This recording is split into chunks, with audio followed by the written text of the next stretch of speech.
Okay, so tonight it's my pleasure to introduce my brother, who many of you will know from previous sessions. Surprisingly, I've known him quite a long time, he is the one who's responsible for getting me on the Aikido track. He helped to start a club in South London.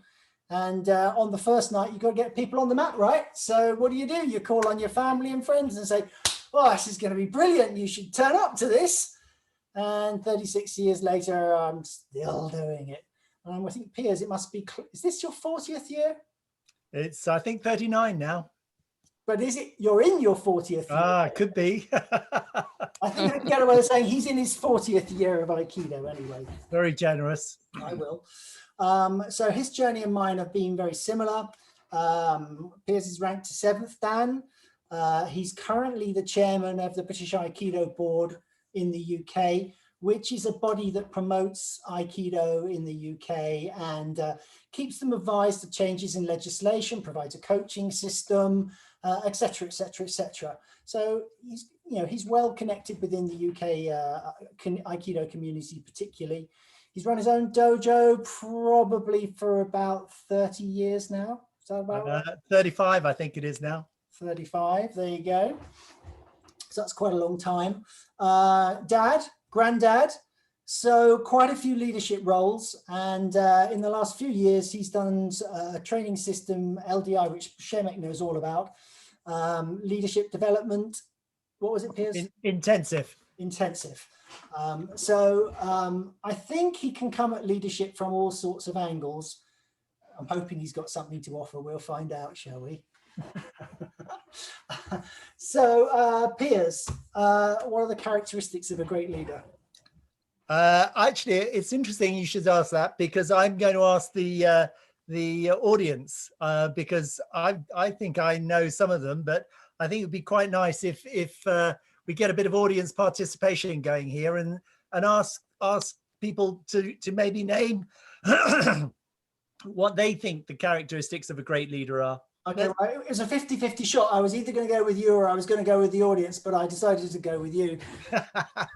I called a friend instead of asking the audience. Oh, well. I'm going to go around the room. I'm going to ask each person for one characteristic. So, Andrew, as you're muted, I won't come to you first, but I will come to Steve. One quality of good leadership, Steve. Quality leader. Ooh. I'll let you think about it. Andrew? Yeah. One word, leadership quality. No, we can't hear you. It's not working, Piers. Vitali?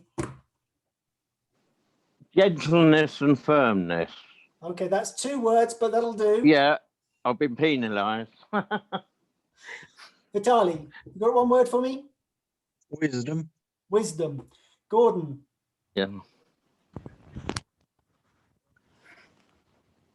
Integrity. Integrity.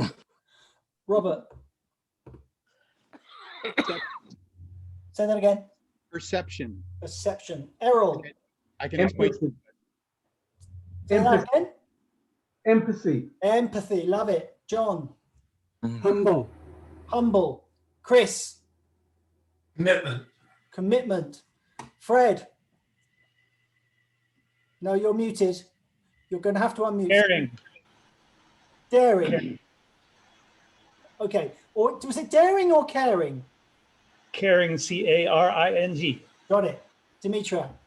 Honesty. Honesty. Finn? Vulnerability. Love it. Great word. Joanna? So all the words that have been said before. There's hundreds. No,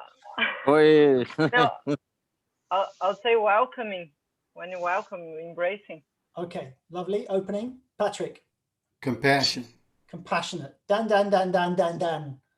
Mad. Mad. No. Bold. Shemek, if you don't have a word, I'm going to be very disappointed. Patient. Patient. Alec? Inspiring. Inspiring. Liz? Yeah, integrity to lead by example. That's not more than one word. One Fair word. enough. Patrick, It's all about integrity. Patrick, you got one? Sincerity. Sincerity. Linda, Humility. humility. And mine's knowing what you don't know. And that's more than one word too. Okay, that's great, really great. So some of the things I put down, a bit like yourselves: committed and passionate, a visionary, brave, be a role model, capable, driven, a good communicator, to be transparent, to be inspirational, to be positive, to be confident, to have a sense of humor, to be a good listener, to be creative, to be empathetic, to be a good delegator, to be have good timing, to be patient, to be emotionally intelligent, and to be accountable. And that was just a few of the ones that I was thinking of when I just put it down. I mean, obviously, with Shemek's help, these are some of the things that we look at when we're doing that leadership intensive. But there are so many qualities that you need to be a good leader. And I don't think you can be a really great leader unless you embrace all of these qualities and all of the ones that you've said. You've got to be a rounded human being, in my opinion. Okay, so the obvious question to ask after that would be, well, okay, well, what's that got to do with Aikido then? That's really interesting, because I think that when you're on the mat, you have to embrace these same qualities. Someone's coming to you on the mat and they're saying, teach me. And first of all, you have to find out what it is that they want. When I am doing the coaching courses, so I run coaching courses for the BAB. The one thing Quentin didn't say about the BAB, the British Aikido Board, is it's the governing body in the UK. So it sets all sort of standards. And if you want to open a club up, you have to pass a coaching weekend, a coaching qualification called Coach Level 1, and it's a weekend course. And I always say to people, what's the difference between a coach and a manager and a coach and a teacher? And I think the thing with a coach is that you have to find out, what does someone want out of Aikido? Where are they now and where do they want to get to? So for instance, if you were a coach of a 100-meter runner and you know, an elite 100-meter runner, then that person might want to get a gold medal at the Olympics. So you know where they are now, you know where they want to get to, and it's your job to try and get them there.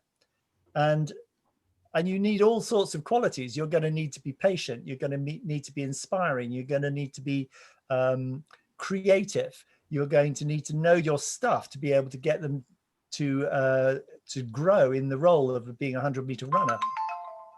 So all of the qualities that you need to be a great leader, I think you need also to be a great Aikido teacher.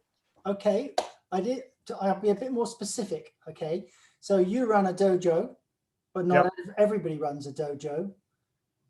So what's Aikido generally, forgetting your role in Aikido as a teacher, how do you think it helps there?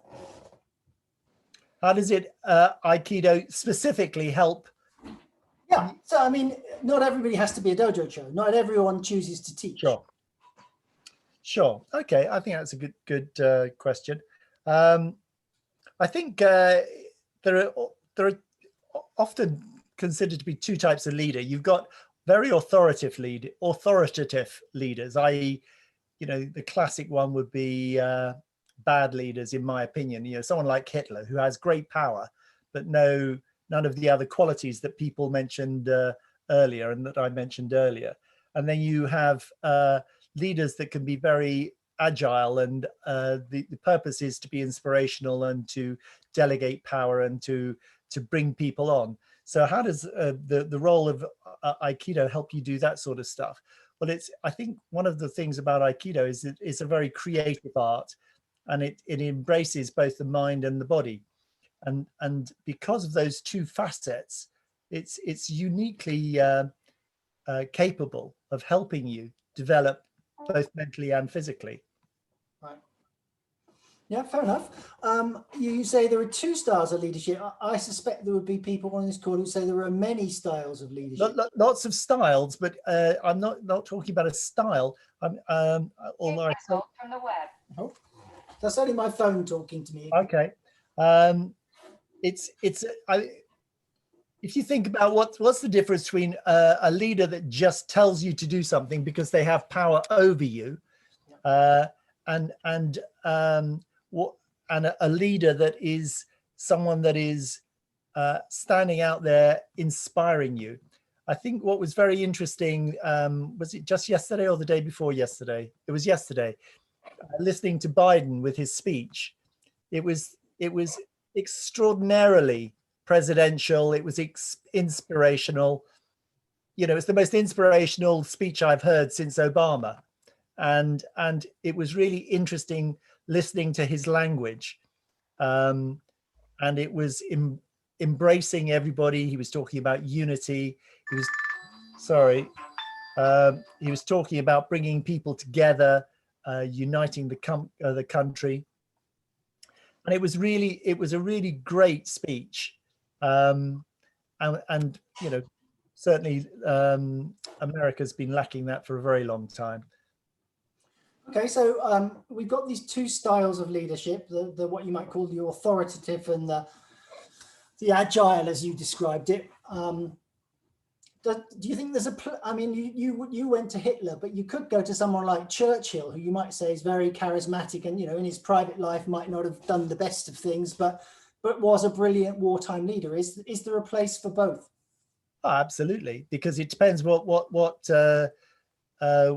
you need to do as the leader. I mean, one of the things that someone mentioned in there was brave, and also I've mentioned tenacity and confident and all of that sort of things. I mean, one of the things that Churchill demonstrated is that he felt that he was not going to let go. He was going to win this come what may, and make whatever sacrifices were necessary.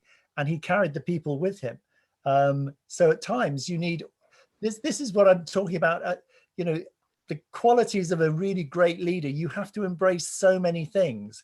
And if you think about being on the mat, you meet so many different people. You know, in my time as a teacher, I've had people who've watched from the sidelines, and you know, you go and chat to them because they're just watching. And if you remember, I had a student, Sue, Chris's wife, very small, and the very first thing she said to me was, "I'll never do Aikido." And then after about 3 weeks watching her boyfriend, she said, could she come onto the mat?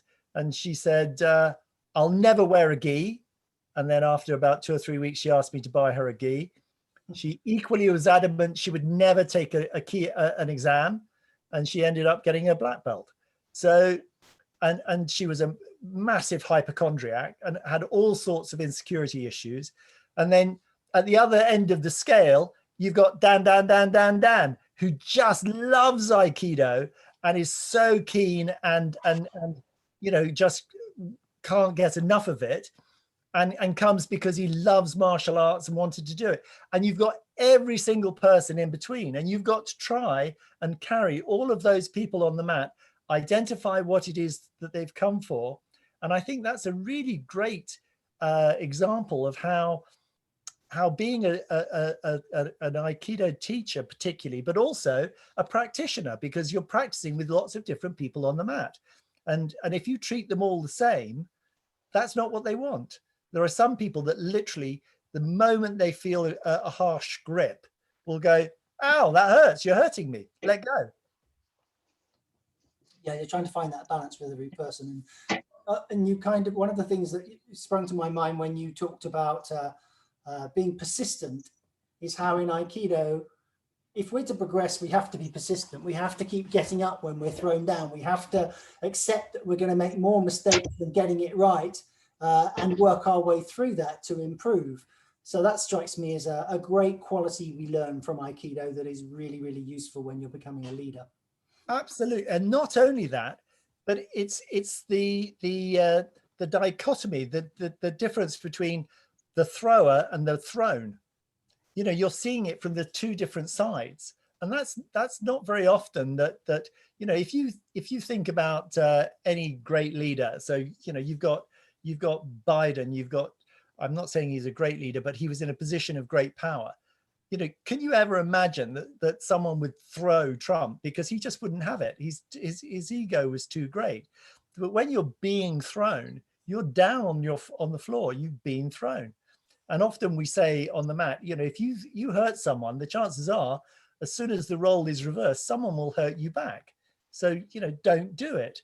And that teaches you respect for the other person, no matter what their role, no matter what their position, what their power is, or you know, what belt they are. It's about human respect.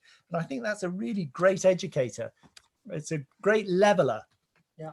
The other thing that springs to my mind is that, as again, you've introduced it really, is whoever you're practicing with, you just got to find where they're at as quickly as you can, so that you can be a good uke for them, etc. And I think that's the same in leadership too. You have to know what it is that the people you're leading actually need from you. Sometimes they might need strict discipline, and other times they might need a hand round the back and all the rest of it. Absolutely, I totally agree with you. There's yes, exactly. Okay, so perhaps the essence of good leadership comes through communication. Do you want to talk about that a bit? I absolutely think that's one of the most essential qualities of a good leader. And you know, it comes back to Biden's speech yesterday. You know, he was talking to not just America, he was talking to the world, and it was a great speech. And I don't think he's you know, I think he has his faults, but he came across really well. And I think communication is essential. And as I say, when you're on the mat, you're constantly communicating with your partner, and the partners vary all the time. You're communicating on a verbal level, you're communicating on a physical level, and you're communicating on another level, you know, on a key level that some people feel highly and other people don't feel so much. And I think communication is so interesting. It's one of the things that we do in the LDI, and it's disconcerting that Shemek is here, because I feel I'm being I've got my teacher in the room. But No judgment, you're doing great. Oh, thanks very much. So one of the models we use is we look at the three worlds of communication, and by that I mean an event happens in the world, and you've got a person on the left and a person on the right, and it could be an event that happens in the world, or it could be that these two people are communicating with each other. And let's take that one. So it's a bit like on the mat. You've got two people, you've got a UK and a Tory. So you've got this thing going on. It's a communication process going on. And I say, that's not very good. And you, as the receiver of that communication, Quentin, what would you understand by that? But it wasn't very good in your eyes. Okay, and? Or? I might feel offended, depending on the context and the tone. Correct. Or? I might actually think, you're right, it wasn't very good, and I might feel inspired to do a bit better. Okay, so straight away, just between you and we're brothers, you know, my communication could be interpreted by you, and you just came off in less than 10 seconds in 3 different ways. Just imagine if this person isn't someone you know.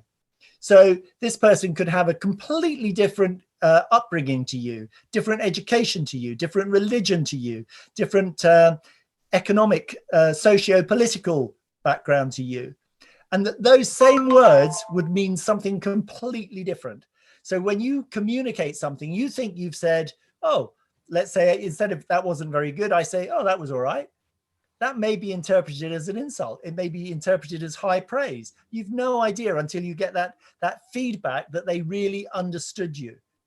And I just think it's really very interesting that whatever you intend to communicate is not necessarily what is interpreted by the person receiving that communication.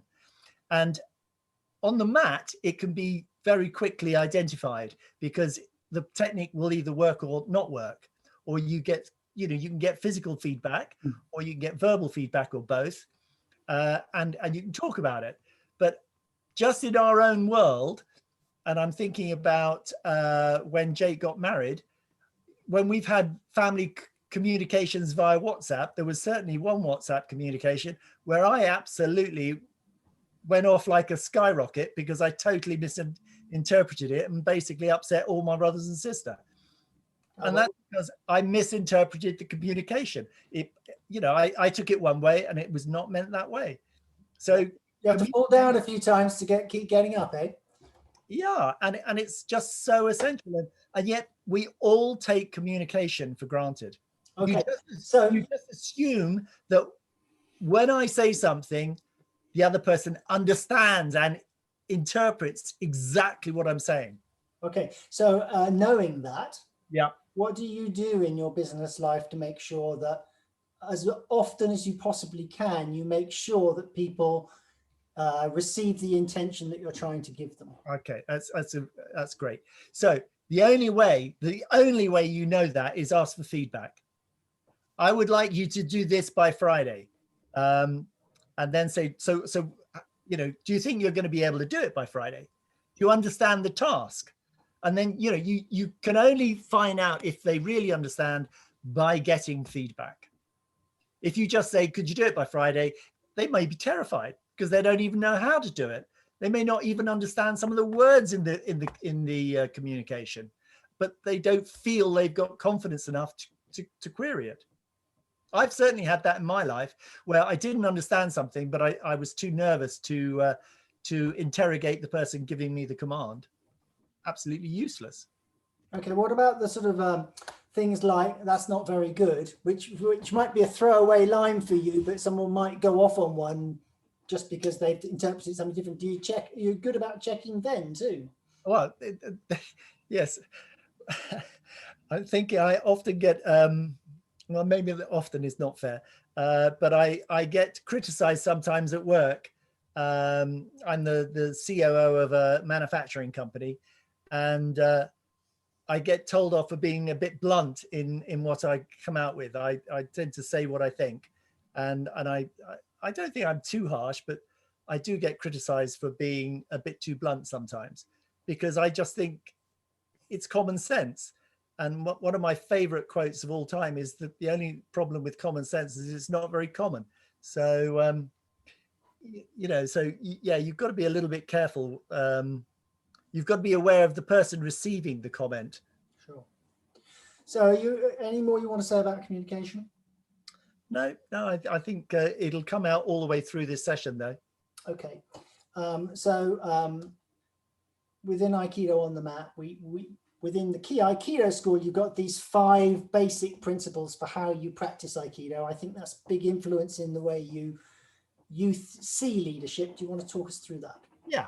So, you and I both, we were students of Ken Williams. He was I don't think it would be unfair to say he was the founder of Aikido in the UK. He was certainly the first person to be an assistant to Abe Sensei, and pretty well most people find their roots going back to Ken Williams.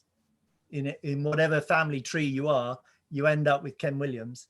So I think we were quite lucky to be taught by him.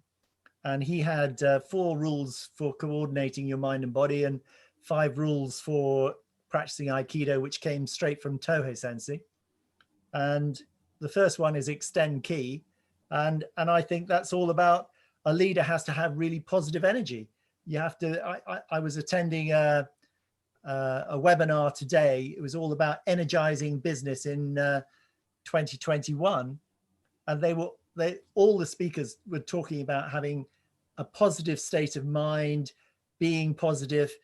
They used this wonderful phrase. One lady used this wonderful phrase, be a radiator, not a drain. A radiator gives out heat and is positive, and a drain just takes away dirty water, and I just went, wow, I want to be a radiator. I don't want to be a drain. And so that extend key thing, yeah, if you're a leader, you need to be positive. You need to be influential. And you can only do that with positive energy. You can do it with bad energy, but then for me, that's very short term.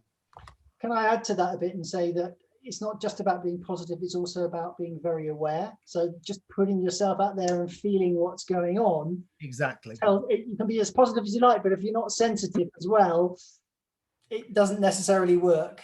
Yeah, and also someone mentioned vulnerability. That's such a good one. I can't remember, someone very recently said, what would you do if you made a mistake? Oh yeah, it was actually on today's talk. And she was saying, you know, we all have a little voice in our head. You know, sometimes we doubt ourselves. You know, you have this little voice saying, oh, I'm not sure you're doing the right thing, or you're making a complete codswallop of this. And she called it a little bully, you know, this protagonist in your head. And I think if you're a leader, you are actually in a very vulnerable position, because if you do something and it goes horribly wrong, it's your reputation on the line, but it may be lives on the line. And I think it's really important to admit your faults and to be humble. Somebody else said humility and to be humble. And they're really important qualities. And it's about that awareness, not just awareness of the impact you're having, but the awareness to admit when you're being wrong, when you're wrong. So what do you do when you make a mistake, Piers? I own up to it straight away, particularly on the mat. You know, you try and do something and it doesn't go right. I go, well, that was a load of rubbish. And often it's because I'll be talking and thinking I can do something while I'm talking, but actually I have to, if it's a complicated move or it's not one that is completely embedded in my subconscious, I have to think what I'm doing. You know, it's, okay. I absolutely admit, but how, when you cock up in front of 20 people, you can't hide that. You look an arse. Some people try. Okay, that's the second principle then. Second principle is know your partner's mind. So it's you mentioned it earlier about having the awareness of what impact you're having on other people. So in our company, I've got people who are really quite young. I got a guy who's come from McDonald's. He's I think in his teens, a lovely lad, really quite nervous and shy.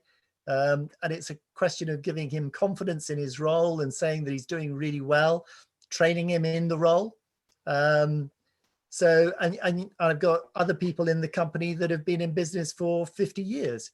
So it's understanding where they're coming from and the impact you're having on them, the requirement that they have from you. Do they need to be guided gently? Do they need to be guided firmly? Do they need to be let alone and just do it? So it's about knowing what they want. Okay, so third rule? Third rule, respect your partner's key. Fits in very closely with what I've just said. Really, those two interact quite closely. Fourth rule is Can I just pull you back to respect for a second? Because I'm thinking you can understand where someone's coming from and respect why they think, why they're thinking what they're thinking. But there are going to be occasions, just like on the mat, where you say, well, I'm still not going to let you chop my head off. Yeah, absolutely. I mean, you know, respecting someone's key doesn't mean, I mean, if they do something and if someone says something to me at work and I disagree with it, and I actually may completely know that they're wrong, my job isn't just to smash them down. It's to say, no, I understand why you're thinking that, but let me explain why it may not be appropriate in this situation. And there are ways of it's about that, you know, the fourth rule is putting yourself in their place. If you respect them and see where they're coming from, then you have a better chance of being able to persuade them to maybe take another view. Okay, so fifth rule? No, fourth rule I'll go to next. I'll go to that one. Okay, fine. Put yourself in your partner's place. So again, that links in with what I was just saying, that different people need different things. And it was very interesting. I'm pretty sure Biden mentioned in his speech, which I had already done my preparation for this before his speech, by the way. but he mentioned that his mum had said, stand in their shoes. And bearing in mind the split in American society at the moment, I just thought, wow, that's, there you got this lovely American mum saying, put yourself in your people's places. You've won. You can do all sorts of things like Trump did, just to hell with the other people. But his mum has said, stand in their shoes, and maybe you've got a chance of seeing it from their point of view, and that will influence what you do, and maybe it'll influence what they do. And it's understanding what it is to be that person, either an experienced accountant or a new junior. So I think that's a really important one. Yeah, so we the word that springs to mind is empathy, and you might recall we ran a whole session on the importance of empathy within Aikido. So you could spend an hour and a half just looking on that one quality and seeing its relationship to Aikido, if anyone wants to go back and see that. Any more you want to say about putting yourself in your partner's place? No, but I think that empathy word's really important for me. And again, somebody I think said it as a characteristic. If you can't be empathetic, it's going to be hellishly difficult to be a good leader. And then the fifth rule is perform with confidence. And my favorite quote for this one is it John Carpenter who directed Assault on Precinct 13? And it's a cracking film. And you got all these bad guys who are attacking a police station on Christmas Eve. There's snow everywhere. There's no police coming to help them. There's 3 people left, and the guy's got 1 bullet, and they've set a trap for the bad guys, and the bad guys are coming down into the basement, and this guy has got a rifle. He's got to shoot. I think it's a fire extinguisher, which will set off the gas, which will blow up the passageway, and all the bad guys will die. And one guy turns to the guy who's got the rifle and says, can you make the shot? He said, yep, I can make this shot. And his reply was, you can't argue with a confident man. And I just love that. If you're confident, then it's so inspiring and what's the word? Another in word, infectious. I remember a bit more personal when I first attended the birth of Jake, my first son, my only son. And after the birth, Ali needed some stitches, and I was only 30. I knew nothing about anything. And the nurse, the midwife who had been attending, said, "Oh, no, this is too much for me." So she called a junior doctor, and this junior doctor came in and said, "Oh, I've never done this before." And I thought, well, you're not going to start on my wife. And I didn't have the courage to say it, but then he didn't have the courage to do it. And then he called the consultant, and he just went, yep, fine, and just took complete control. And I just went, oh, thank God, because he just knew what he was doing. And that confidence is so important. Almost even if you're, potentially going to do something wrong, you must do it with confidence. Otherwise, you won't carry people with you. Sure. Okay. But confidence is something that you engender through practice and knowing that you get it right more often than not.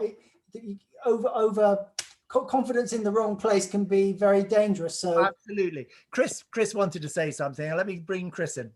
I just wanted to ask what we think confidence is. What does it actually mean? Okay, well, it comes from the Latin con with fidele, faith. So it means that you have faith that you can do something.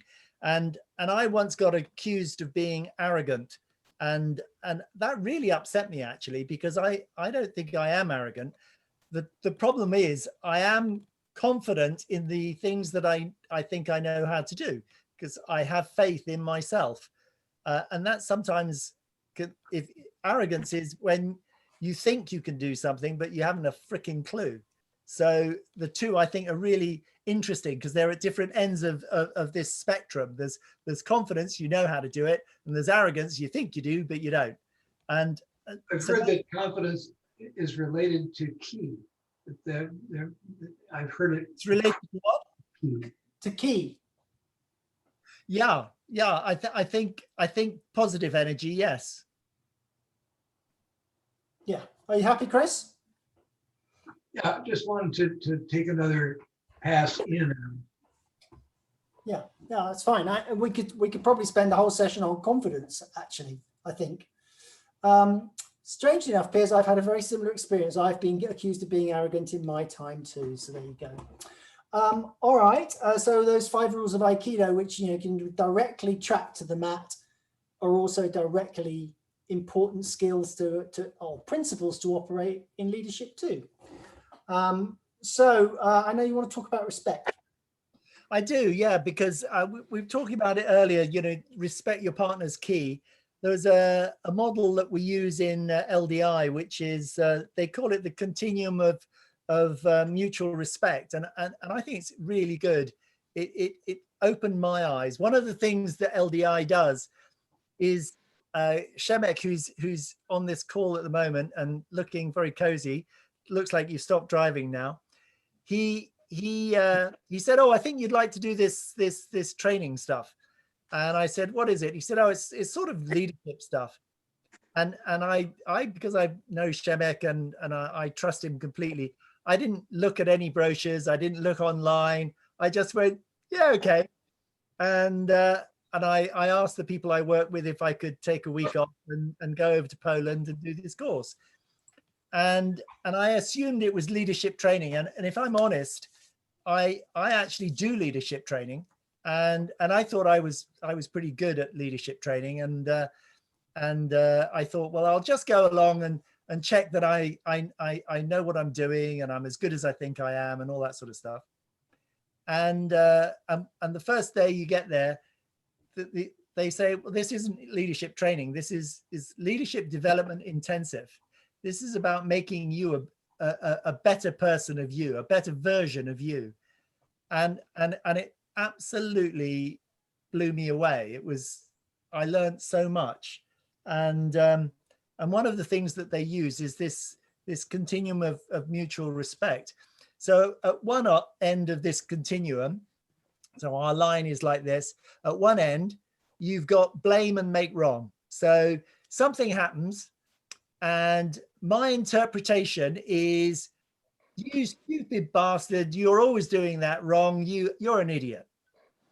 And if I go right down at the other end of that continuum, it's, well, you probably didn't mean to do that.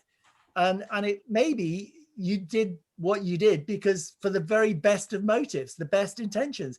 So I actually gives you the most respectful interpretation of that action that I can. It's the opposite of this one. You bloody idiot, you did that on purpose. You made me look stupid. And then maybe the point in the middle is, well, I'll give you the benefit of the doubt. And actually you've got that continuum in so many areas of our life. And respect is one thing. And if instead of your default thing being you bloody idiot, but actually your default is I'll try and interpret this in the best way I can, suddenly you're it's like something comes off from you take the cloudy spectacles from away from your eyes, and you're giving people respect. And guess what? 9 times out of 10, they are trying to do the best. People don't usually come to work to do a bad job. They come to work to do a good job. So if you actually try and interpret it in a positive way, sorry, blah, blah, blah. I think you get the idea. So it seems to me that respect is a really good principle for developing knowledge, because you find out more when you respect people. Does that seem fair? Yes. And also a lot of that the respect aspect is how you treat someone on the mat. If you think about, Aikido can be really very powerful. I mean, everybody in this room who's practiced on the mat have had Nikkios that have been powered in, Yonkios that nearly break your wrist, throws where you get up seeing stars, you know, where people haven't respected you. And, you know, you can do a number of things. You could go, right, you did that to me, I'm going to do this back to you. Or you could say, oh, maybe I just rolled badly. Maybe I should have tapped out earlier. You know, it's about understanding there as well. And that understanding about respect for another person comes often from the mat. Yeah, and it is another quality that, of course, we train in Aikido all the time. We start with a bow. Yeah, absolutely. Okay. Lifelong learning. That sounds like Aikido too. But Yeah. what's it got to do with leadership? Well, you know, I think I mean, I know I keep coming back to America, but, you know, do you think that Trump would say that he was on a lifelong learning trail as being a leader? Or do you think he thought he was the bee's knees and he'd arrived and just wanted to do more and more and more? I just think if you're a proper leader, you never know it all. It was really interesting today. So many things came out of this. I was only online for about an hour and a half, but there were so many interesting things that I learned. You know, the radiators and drains that came from this morning. When you're not sure if you can do something, is that inhibition or is that prohibition? You know, what we're trying to do at work at the moment is we're trying to inspire people to take the initiative. And in the past, they would have said, oh no, we can't do that. But actually what we're trying to do is inspire people to take their own initiative. They were talking about 40 hertz, sound at 40 hertz, the wavelength 40 hertz is very therapeutic. And interestingly, a cat purring is on that wavelength. And they've discovered that it's actually a healing wavelength. And that's why often a cat will jump onto people who have problems. I mean, it's just fascinating. You know, the things that you learn all the time. I just love it. And you know, if you think you've arrived, you haven't. And it's the same with Aikido. If you think you've arrived, you haven't. There's always someone better than you. There's always another way to do something. It's lifelong learning, and the two reflect each other. And I think for me, one of the joys of Aikido was that it was a never-ending journey. Yeah. So I want to talk about balance, because it seems to me that that's one of the things that's come out of COVID, is that there's this greater awareness that there's more than working 15 hours a day in an office. You know, working from home has changed people's lives a bit. And obviously that's central to Aikido too. What part does it play in leadership? Yeah, so yeah, I know we briefly mentioned this, and I wanted to talk about it. You know, in Aikido, balance is essential. So it's not just leadership, but in Aikido, balance is essential. You know, we particularly go along with Tohei in that you center yourself. And Jamie was talking about this about 2 weeks ago.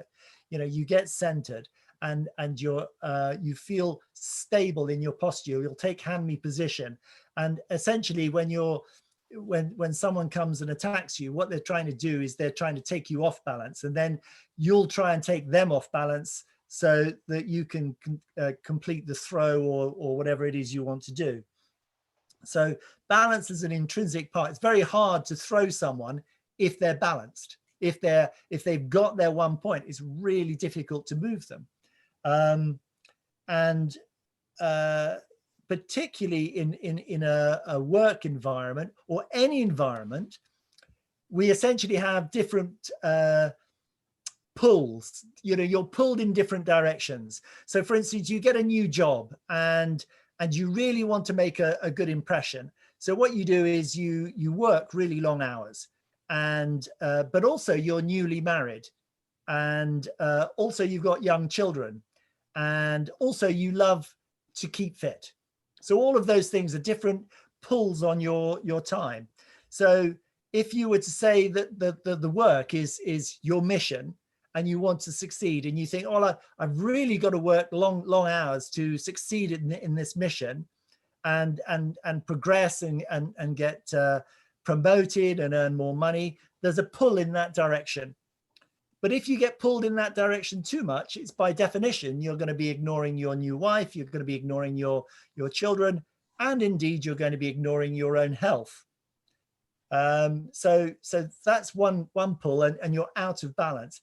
Let's say, okay, if you're pulled in the family life, you think, right, I've got a new wife, I want to spend time with her, I want to spend time with my children, I don't really give a shit about work.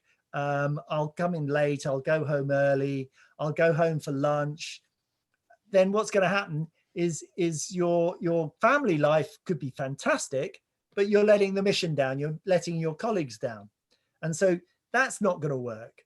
And then if you're spending all this time with your family or all of this time at work, you're not doing your keep fit stuff, you're not doing your meditation, you're not going out for walks, then your health suffers.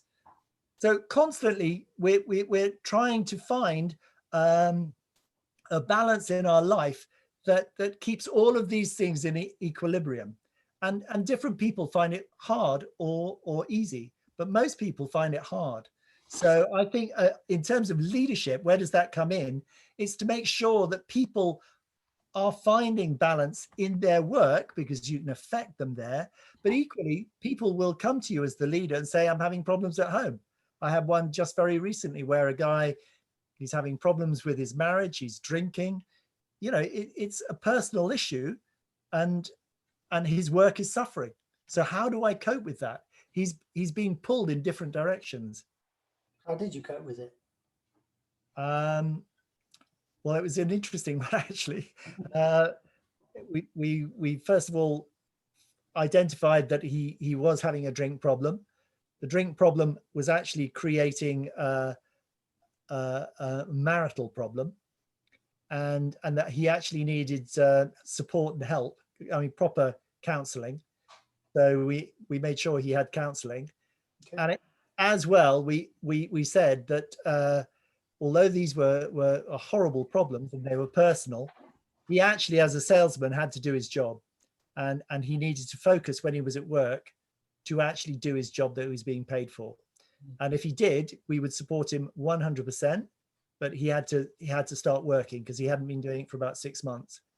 And actually, I'm really proud to say he got 2 written warnings, but for the last 2 months, he's hit target, and he really seems to have turned it around. So a bit of a success story, actually. So I think it's really nice, and I'm sure Chris will, because he's already endorsed it in his session, that it's really important to see that there's balance in all aspects of life, that the wives and children are happy too. But I think there all needs to be balance in the leader too. So how do you make sure that you are balanced in the way that you fulfill your leadership role, really? I think I think sharing the load is quite important, actually, Quentin. We have a leadership team. We've got a guy who's 70, used to run one of the big telephone companies in France, Motorola. He literally was Mr. Motorola in France when Motorola was failing, and he had to turn it all around. So he's incredibly experienced. We've got the owner of the business, who's very inspirational and driven, and we've got a lady, the operations manager, and I'm the chief operating officer. It's my job to make sure everything's working on a day-to-day basis. But it's a question of, for me, balance is making sure that I feel happy within myself, and if I'm not happy, I've got people I can share the load with. And if I can't express it with them, then I might express it with Jill, or I might chat to you about it. It depends what the nature of the problem is. The nice thing is to have people around you. I think that's really important. That communication and that offloading of issues is really important. And finding time, quiet time. I love to walk. I like to be creative. I like writing poetry. I like writing books. It's having balance in your own life as well. Yeah, great. Okay, so I mean, you kind of, when with balance, you can swing one way, swing the other way. You've got this sort of dichotomy of polarities. So do you want to talk about that a bit? Yeah. So again, from LDI, we have this thing called polarity thinking, and if you do anything too much, so if you think, well, you can't live without breathing, you know, this is the classic thing that is in our sort of studies in the LDI. When you're breathing, you think, okay, you need oxygen to breathe. So you take a nice deep breath and you feel great. And of course, your body converts that into CO2 and energy. And at the top of the breath, you're thinking, bloody hell, I can't breathe anymore. I'm going to have to breathe out. And so you breathe out because you've got this buildup of CO2. So that's the opposite of breathing in. And then you breathe everything out. Of course, your lungs are empty. Well, what do you need to do? Well, you need to breathe in. And it's this sort of, if you think of it, it's like a figure of 8 on its side. It's you get to the top of one, and then you go to the bottom of another, and then you get to the top of one, and you go to the bottom of another. And it's constantly like that. If another example that we use is, there's a polarity in cost and quality. You know, if you want the best quality, well, then you're probably going to pay the highest price. If you want to pay the least price, guess what? You're probably going to get the crappiest quality. And so there's always this polarity. It was like that. It was like the continuum. You know, it's a spectrum. Always there's a balance, and is at one end there's one thing, and at another end of another thing. And guess what? It's like a seesaw, constantly doing this. You know, you've got to find the balance. And sometimes you might want to take something out of balance, just like you might want to take someone on the mat out of balance. But then you have to come back into balance. And that being aware of that polarity, being aware that sometimes too much of one thing is, even if it's a good thing, too much of it is not a good thing. It's just interesting. Right. Too much Aikido. I mean, I remember thinking that I had, when I practiced, you know, I was quite keen, Quen, you know, I practiced twice a week. I went on courses probably at least once a month, but I was newly married. I thought it was no more than friends of mine who played golf every Saturday. In fact, I thought it was a lot less than that. But my wife at the time, not married anymore, definitely thought that that was too much. She thought I got that out of balance, and that I was spending more time doing Aikido. And when we were splitting up, she would say, you've got, your priorities are Aikido, the children, me. It wasn't true at all, but that's how she felt. And therefore that was her interpretation of the situation. So maybe I got it wrong. I don't know. Yeah. Yeah. Yes. We constantly slip out of balance, and we have to find our way back to it, and you have to work at it all the time. And it's noticing when you're out of balance that's the important thing, isn't it? It is. It is. And it's really difficult to do. It's really difficult to notice when you're out of balance, when it's your issue. And you know, that's really hard. Okay. So we talked before this session about how we're all shaped by certain people in our lives, you know, key influential people. You described them as a faculty, like a teaching assembly within a university or something like that. Yeah. What's that got to do with leadership? Okay, again, I'm taking this directly from the LDI. I'm sorry, I'm not looking at the chat, so I'm hoping Quentin is looking at the chat, because I'm just talking. I suddenly saw a note pop up. I hope it's not aimed at me, because I'm not looking at it. So if you think about it, when you grow up, and we grew up in a Catholic household. Mum was very Catholic. Dad didn't really give a crap, but pretended to. So we had to go to church every Sunday. I had to be an altar boy. I had to go to a Catholic church. You know, religion was really, really rammed home. And at 15, I wanted to actually be a priest. Thank Christ I wasn't.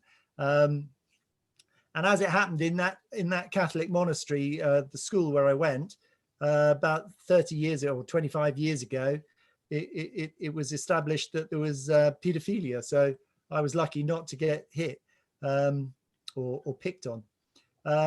So, you know, I went to school. I had people who are very influential. My dad, our dad was ex-army officer. He ran away from home at 17, went to World War II. By the age of 22, he was a major. He was commanding 500 people in Burma. Unbelievable, you know, 22-year-old. I looked at my son at 22. He couldn't change his pants. You know, it's unbelievable. Gosh, Yeah, it's being recorded. You do realize that? Harsh on Jake. No, I'm just making a joke. Jake was incredibly accomplished at 22. But, you know, just think, controlling 22 men and had the power of life and death over people, you know, over the enemies. He ran an artillery company, you know, so we're going to fire the guns on these people, guys. So what's your point here? That my point is that when you grow up, these people have a strong influence on you. They shape you, and they say you're being good or you're being bad. Dad, particularly, we weren't allowed to make any noise on a Sunday afternoon when he was trying to sleep. That was that was one of the worst things you could do. And indeed, when I was having an argument with my elder brother outside his bedroom window on a Sunday afternoon, he called us up and he beat us with his army cane. I mean, you know, it hurt like hell. Yeah, another thing we share then. Yes. So, you know, those people shape you. Mum tried to make us very religious. And then, you know, through life, people are shaping you. And that really influences you. And it has a dramatic effect on the way you behave in given situations, more than you think. That becomes a bit like your operating system. You make decisions, you think automatically, and you think that that's because you believe it. But actually, it's often because that was the way you were shaped. And the reason why I'm saying this reflects in Aikido is that there are some people that you see on the mat, they are shaped by their teacher and the people in their dojo, and they don't step outside of that thinking, and they're very rigid. I know some people that still train exactly the same way as they did when I saw them 30 years ago. Now, you and I, Quentin, we stepped outside of the first learning area that we were with Ken Williams, and we both have really tried to go out, not just in the UK, but into Europe and meet other people and try and pick their brains. And we've gone, you know, you've been to America, and we've invited American teachers over, and we've really benefited from that wide faculty of teaching. And I think it's been really beneficial for me. And it just makes you think, one, you never know it. Two, there's always another opinion. And three, question things. Question it all the time. So your point is that, one, think about what shaped you and whether it actually was as good as you thought. Absolutely. Two, be open to widen your faculty and take on board other influences. Never stop learning. Keep asking the questions. Okay. Anything else that you want to add about that, or are we done on that? No, I think I'm fairly happy with that. Probably we should ask Shemek. Shemek, I'm sure, would help. Okay, well, let's open up the mics now, and people can chip in with questions or observations of what's come out of this session. Yeah, firstly, I just want to say I'm sorry I've talked so long. I didn't think I would be. So. No, you're good. You're just about on the hour, so that's perfect. So any observations from people, any questions that people want to make? Rob. Cheers. I had put my one word as perception or perceptive, because I've always thought that as a leader and slash as a, usually I contextualize this as a teacher, but you have to start where your students are. Yeah. And so you have to be paying attention to where they are, because you can't lead somebody, you can't just lead generically. You need to lead particular people, you know, from a particular place to wherever it is you're trying to take them. Yeah. And I wonder how that sort of flows through your, you know, your system. Well, no, I totally agree with you. And if you remember right at the beginning, I said, when we do the coaching courses, I try and explain to people who want to be coaches that you have to establish where is the person now and where does he want to get to.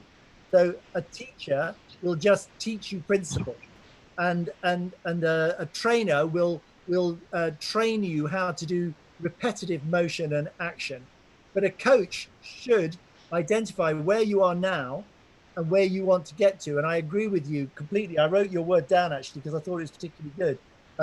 You have to be aware and perceptive of what it is, not only that what they say they want, but actually you have to understand what they really want, because very often people don't tell you what they really want. And that perception is truly understanding what it is that they really want. Well, we used two other words in the session, awareness and empathy, and I think that encapsulates what you're saying, Rob, entirely. Okay, anyone else got any questions or observations? Quentin? Please, go on. Yeah, really quickly. Thanks very much, Piers. That's very interesting. You're talking about the power of reaching out and training with other people. As you know, I come from an academic background, and academia has a history of many hundreds of years of developing the collegiate approach. And we can see from our modern society around us that it is a huge engine for driving the creation of knowledge, isn't it? So you're talking about taking the same approach in working with other people in other different Aikidos. You're taking the similar approach to develop knowledge and share knowledge. It's hugely powerful. It works. Yes. And actually what I've always done, or I've tried to always do, is if I have something that I want to, that's important to me in terms of writing, the first thing I do is give it to someone that I like and trust. And invariably, they make it better. And then I give it to somebody else that I like and trust, and blow me down, they make it better again.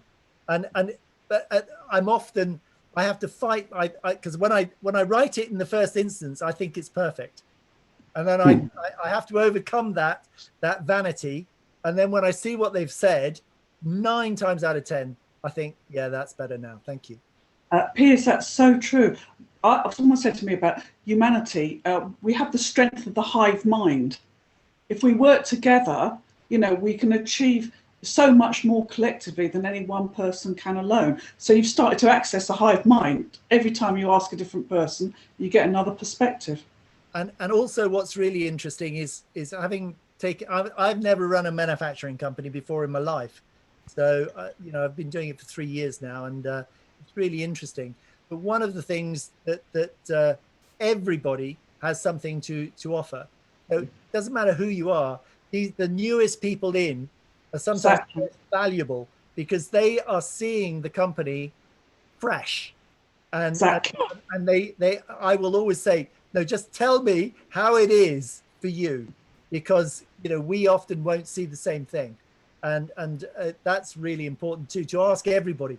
Receptionists, doesn't matter who they are, they all have an opinion. Exactly. So Patrick, I know that you do sort of motivational speeches and the like in business world. Thoughts? Yeah, you? If you can unmute. Shimas. Thank you. Well, I observed several things, but what was most interesting was the two of you, as Piers spoke and Quentin held the space, but also the invisible bond. I don't know if you guys are even close in the physical space, but it was definite, like Naga Uke going back and forth each time. And I'm trying to figure out, what are you guys doing, right? Or even that 10-second span where Piers asked this question and you just smoked off those 3 diametrically opposite responses. And I watched it, and it feels like Piers's sharpness and Quentin's smoothness kind of wrapped around each other. I don't know if that's part of your brotherly love thing or not, but that was interesting to observe. And He's definitely the more smoothest out of the two. I was just about before I saw you put your hand up, but Patrick, what a shame you said that I was sharp and he was smooth. I'll never hear the end of it. I'm sorry, but the reason was, as senseis, I'm deeply respectful of your achievements. But see, in the dojo, it's 90% we're working and you guys speak only 10%, right? Because we're always working that piece. And you usually bring the context, and then you bring the wisdom, and then you bring one example, and then we go. So you're not used to talking this much, right? Which is the first reaction. That's the second observation, is Piers saying, oh, I apologize. You know, the humility came up in you because you then realized you've spoken much more than you would in the dojo, right? Yeah. And I felt that humility, actually you blushed. I don't know if you noticed, but you blushed. And I'm like, seventh Dan, I rarely see seventh Dan senseis blush, you know? So that was the second observation. The third thing that I'd like to call out as I watched also the others, there's so much more wisdom on the 24 screens. I'm watching, just like last time, the humility of not to interject, knowing the variances of the truth manifesting in this room. I'm observing the others. I'm learning as much of watching an immovable sensei object as I am of the highly movable Piers Sensei object, right? Happening at the same time. That's the third observation. Fourth comment I'd like to make, because I've spent 38 years not in the dojo. I didn't start Aikido till I was 50, you know, and I'm happy I did. You know, it changed my life, as many of us has. But so the other observation is taking Aikido, the power of connecting, into the group context, the group awareness, the group center, the group alignment, the group movement, the group breathing. What is group breath? You know, and I've always experienced it so nicely in the dojo. But I actually sense this underlying element of the group happening, even though it wasn't part of the explicit elements you were bringing, because leadership has a responsibility for that layer that's going on with all that goodness. So, but I'm totally curious. So the last thing I'd say, and I'm sorry I'm doing the same thing Piers did. Now I'm talking a lot, and I don't usually do that either. So is curiosity is, can we take the principles where it's the two back and forth, it's left hand, right hand. I am so fortunate that now I got both sides, and I was just a one-handed person most of my life. That principle at scale, right? 2, 20, 200, 2,000, 20,000, 200,000, in the routine of an encounter, right? Can we shift the classic greeting encounter in a daily routine for hundreds of thousands of people at once? That's the most curious thing that I've been researching over the last 15 years. Thank you so much. And I also apologize for talking so much. Thank you, Quentin Sensei and Piers Sensei. Some wonderful observations. Thank you for that. One day, when you come online, I'm going to ask you to put how many years you've been practicing Aikido. And I think we're going to find that we have hundreds of years, many hundreds of years, if not thousands of years between us in this session. We are blessed to have such an amazing bunch of people turn up on a regular basis. So thank you. I just want to say actually that it is somewhat intimidating, because I obviously know quite a few of you and I know your history, and you know, it is a little bit intimidating talking about leadership, where I think I'm a bit of a novice. I would have been happier talking about Aikido, where I'm still a bit of a novice, but I'd probably feel more comfortable. Morag had a question. She did. Yeah, thanks very much. All interesting stuff. I don't know if this is the right sort of question even, but talking about being a novice and new to things, being the most valuable people, have you got particular ways or intentions that you would like to lead the British Aikido Board now that you're the new champion for that? That's a really interesting one, Morag. I wouldn't expect anything less than from you. Yeah, I mean, I've been on the executive committee for 20 years, so I've seen the leadership style has been very dictatorial. And when I sort of, I didn't campaign at all, but when I had to give a speech in front of the executive body, all the members, and say, well, what am I going to do? And I was against one of a previous chairman who was what I describe as a bit of a dictator. He's ex-military. And the thought of him coming back just was the main reason why I actually put myself forward, because I just couldn't stand the thought of having that leadership style again. So my bit was to try and bring, a bit like Biden, try and bring the Aikido community that's split to hell together again. So I will be contacting the leaders. There are a number of bodies in the UK. There's the Key Federation of Great Britain that Quentin and I started with. At their peak, they probably had 2,500 members. There's the JAC, which is the traditional Aikikai mob. They took 4 lots away. They probably took about 1,000 people away. There's the BAA, which is the sport Aikido lot, the Tamiki and Shotokan lot. They took about 1,000 people away. And then there's the BAB with about 5,000 left. And then there's a whole load of independents as well. And it just strikes me that we're hemorrhaging members, certainly at the BAB level. So that means that they are in all of these organizations. And this is an opportunity to say, could we just put egos to one side and let's just come back as one Aikido community and let's work harmoniously. You know, that's what the word Aikido means. It's working in harmony, in love.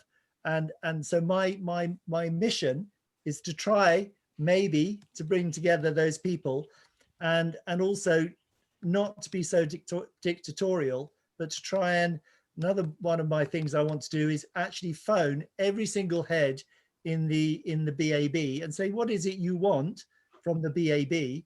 And not just what do you want, but what are you going to give? So it's a bit like Kennedy, or was it Kennedy who said, ask not what you can do for whatever. Yes, it was Kennedy. That is a great thing. And really what we need is, it was suggested at the EGM where I got elected, that we have a consultative forum where everybody to come together and share ideas. And so that it wasn't the BAB being dictatorial, it was, we were going to share best practice. And the first one was going to be on coping with COVID. So that was 2 Saturdays ago. So there was I and my webmaster and my vice chairman, and not one person from the entire BAB turned up. I had one apology, and yet they asked for it. So, you know, if people aren't prepared to get off their arse, why should anybody else?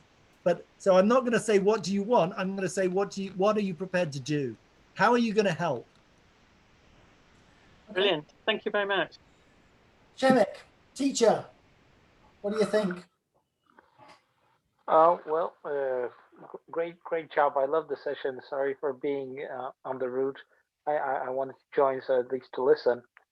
And I would just bring one question maybe, which kind of hits my head with working in business setup a lot, is why people want to become leaders. Yes. I mean, what is it really that I want to put myself in a leadership spot? What is it going to give me? And because what I'm going to have from it, because that's what I'm doing it for. And the second question is, I think that it's the other side of the coin. It's leadership, and then there's a followership. And we talk a lot about leadership, but I don't think you can be a good leader if you're not a good follower. And we don't talk too much about that, because we can, as a psychologist, I could come up with some theories and etc. but about egos and etc. But I found that really interesting. That followership is not a topic we passionately talk about, but I think it's just as important, because you cannot have a leader if you don't have a follower, and you cannot have a leader. I mean, it's very difficult if you say, okay, I want to become a leader. I want to set up something to be a leader. In business setup, it's very confusing that people bring, you're put in a management position, and the language a lot of corporate world uses is, okay, now you've become a leader. Well, sorry, for me that's crap, because you don't become a leader because you choose to. you can become a leader because people choose to follow. So what's the followership about? So those are questions that are coming up to my mind, in my head lately, and I don't have any answers really that much. I'm just sharing question marks. I want to come back on that because I think it's a fascinating thing that you brought up. The first thing that strikes me is that a good leader knows when to follow and when to lead. You know, so if you're talking to the janitor who cleans the toilets, you perhaps ought to listen to him about what the best cleaning product is and follow him. You got a good point. That's why I said it's the same. It's the same coin. It's just two sides. So sorry for interrupting. I'm going to ask Piers why he chose to become a leader, but I'm also going to add something myself, which is that very often I found myself in leadership roles not because I wanted to, but because it kind of found me. I got pushed forward and told to do it or volunteered to do it. That's really interesting, Quentin, because what happened in my situation, in this particular situation, was the MD was who ran the company was a 25% owner, and the owner of the company, a very good friend of mine, owned 75%, and the MD was an idiot and started stealing, and I discovered it because I was the accountant, and I told the owner, and I said, this guy is taking cash on the sly. So he got sacked, and Alan didn't even ask me to be the leader. He just assumed I would be the leader. He never even asked me. So I just and that happened to me once before when I was the managing director of a company that imported prawns, frozen prawns from Ecuador. And I was asked if I would be the finance director. Again, same story. As the finance director, I discovered the managing director was stealing from the Ecuadorian owners. I went straight to the owners and I said, I'm really sorry to say, but this guy is stealing from you. They came over from Ecuador and asked if I would be the MD. I said, I don't know anything about prawns. I don't know anything about food. And they said, we don't care, you're honest.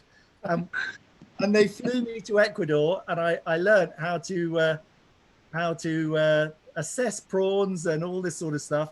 And then in the village where I live, I was known as the Prawn King. And whenever we were in the pub, I would say, that guy over there, he's the Prawn King. And they all thought, prawns. Did you say prawns? What you're all thinking. We still call him the Prawn King to this day. So often, I mean, I didn't ask to be the leader of this company. I didn't ask to be a granddad. You know, I think you find yourself in that position. And what Shemek said, I think is very true. And I was trying to say that earlier about, you know, it being a lifelong learning. I think the other way of saying you're a followership is being a student. You know, I think it's really important to keep putting yourself in the place where you don't know sod all. And you know, Shemek knows better than probably anyone in this room. If you put a group together, I'm getting better at it, but if you put a group together and say, has anyone got an idea or who wants to say how they're feeling? For about the first 3 courses, I'd be the first silly sucker that would, I can't stand the silence. And partly it's because I want to help the person who is leading. I want to go, oh, look, I'm not shy about coming forward, but I've now learned that actually just shut up and see what happens. The last thing that springs to mind is that we have 2 roles in Aikido, Uke and Tori. Absolutely. Follower and, you know, the one that's doing the technique, and that seems to directly replicate what you're talking about as well, Shemek. So I'm going to, a final question from somebody, and then I think we should probably say our bye-byes and close the session. Anything? It looks like you might get away with it, Piers. So I think you did a great job. Yet again, I think we've shown how Aikido can walk off the mat into another aspect of life. So thank you all for coming. I really do respect the fact that you keep showing up. Next week we're going to look at directly what can we do in Aikido as a model that would really transmit to taking that practice into daily life. Is there a more efficient way of studying Aikido so that it affects our daily life. And Brandon Williams-Craig, who's going to lead us on that, thinks there is. So we're going to look at his system and explore it, and he's going to push your buttons a bit, I think. It should be good. Quentin, I would just like to say also, thank you very much, one, for inviting me, which was great, and also for everyone who turned up. I've really enjoyed it in a sort of masochistic way. So thank you very much indeed. All right, folks. Thank you. Thank you. Thank you, Piers. Thank you, Quentin. It's been really interesting. Thanks, everybody. Cheers. Thank you, Quentin. Thank you, Piers.